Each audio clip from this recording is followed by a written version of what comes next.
అయితే ఎవరైనా గిట్లా హైదరాబాద్కి కొత్తగా వచ్చినప్పుడు వాళ్ళు ఏం చేస్తారు ఇలా హైదరాబాద్లో ఇట్లా ట్యాంకు బండు చార్మినారు ఇట్లా గోల్కొండ ఇట్లాంటి అన్ని ప్లేసులు చూసుకుంటూ వస్తారు కదా.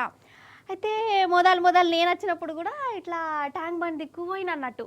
కానీ ట్యాంక్ బండ్ దిక్కు ఒక మస్తు రోజులు అవుతుంది అన్న. అయ్యో ఈ ముచ్చడి చెప్పమంటే ఆ ముచ్చడి చెప్తాను. అయ్యో నేను ఏదో ముచ్చడి చెప్పబోయి ఇంకేదో ముచ్చడి మీకు చెప్తానా.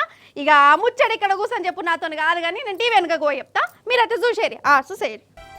ఇగో గిదే ముచ్చడి చెప్దాం అనుకొని నా హైదరాబాద్ ముచ్చడి చెప్తున్నా. అయితే ఈ తాంబేలు ఉన్న చూడు, ఇది ఉత్తపచ్చి తాంబేలు కాదు, తిరుగుబోతు తాంబేలు.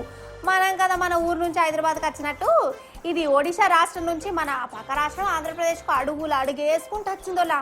అంటే పాదయాత్ర చేసింది అన్నట్టు. అరే అవంటే ఇదట ఆలివ్ రిడ్లే తాంబేలు ఒడిశా సముద్రం నుంచి నడక స్టార్ట్ చేసి ఇగో ఇట్లా ఆంధ్ర దాకా వచ్చింది. అది కూడా 51 రోజులు తొవ్వెంబడి దొరికినాయి తినుకుంటా అక్కడక్కడ దమ్ము తీసుకుంటా పగోళ్ళతో తప్పించుకుంటా వచ్చిందట. నమ్మ బుద్ధి అయితే లేదు కదా, కొన్ని ముచ్చట్లు గిట్లనే అనిపిస్తాయి మరి.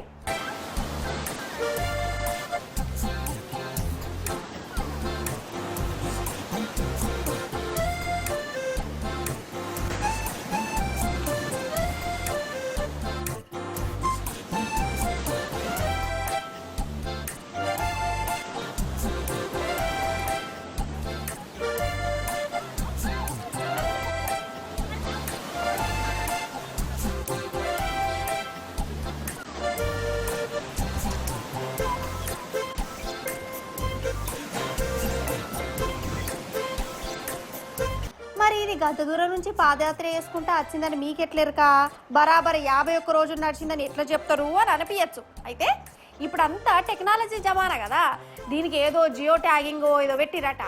ఇక దాన్ని పరీక్ష పెట్టి చూస్తే దీన్ని తిరిగిపోతానం అంత బయటపడ్డది. ఇట్లా మొత్తానికి లీడర్లే కాదు తాంబేలు కూడా పాదయాత్ర చేస్తే అన్నట్టు, అంతే కదా.